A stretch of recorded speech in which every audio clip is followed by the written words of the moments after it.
Ayan, nang hirap ng daanan dito sa napuntahan namin, Kalakas. Ayan po.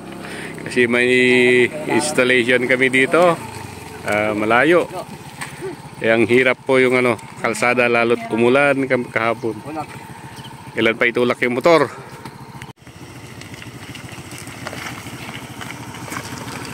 Mahirap yung daanan.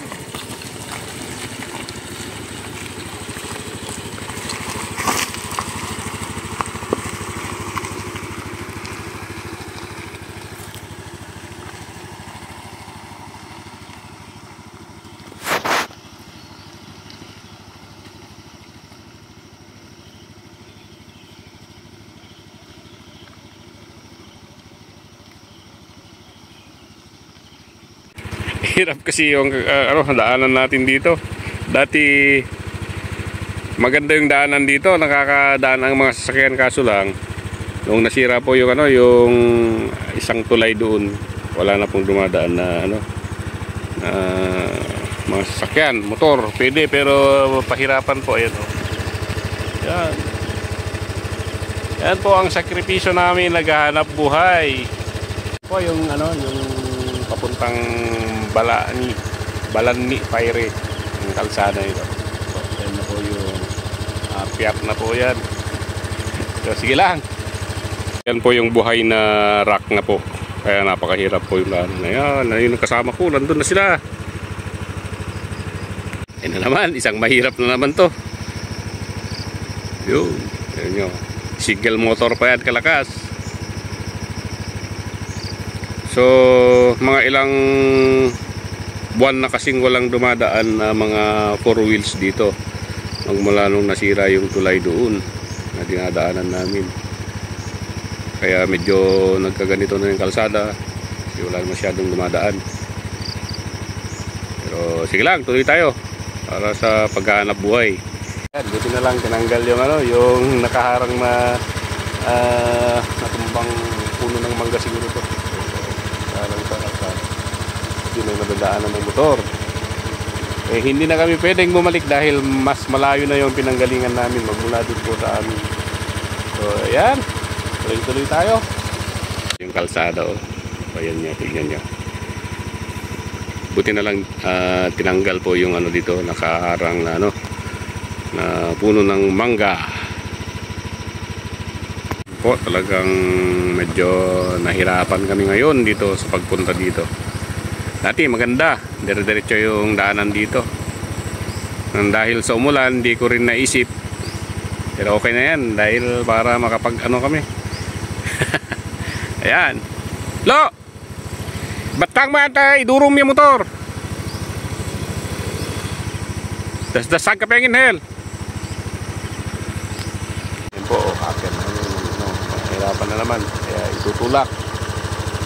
Yan, tulak. Tulak boy ngayon si tulak boy ng motor si Dilo.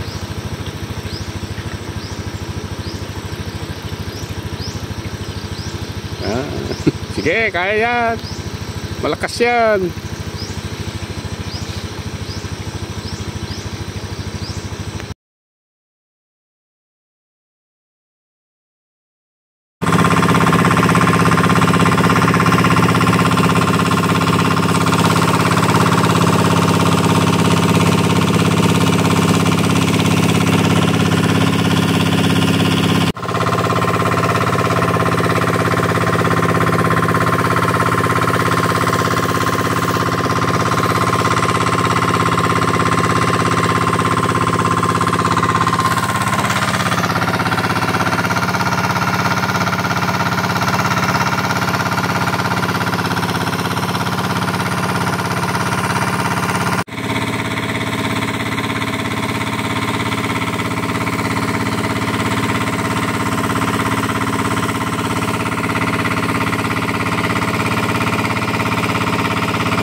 Ayan, nakawala na kami sa ano.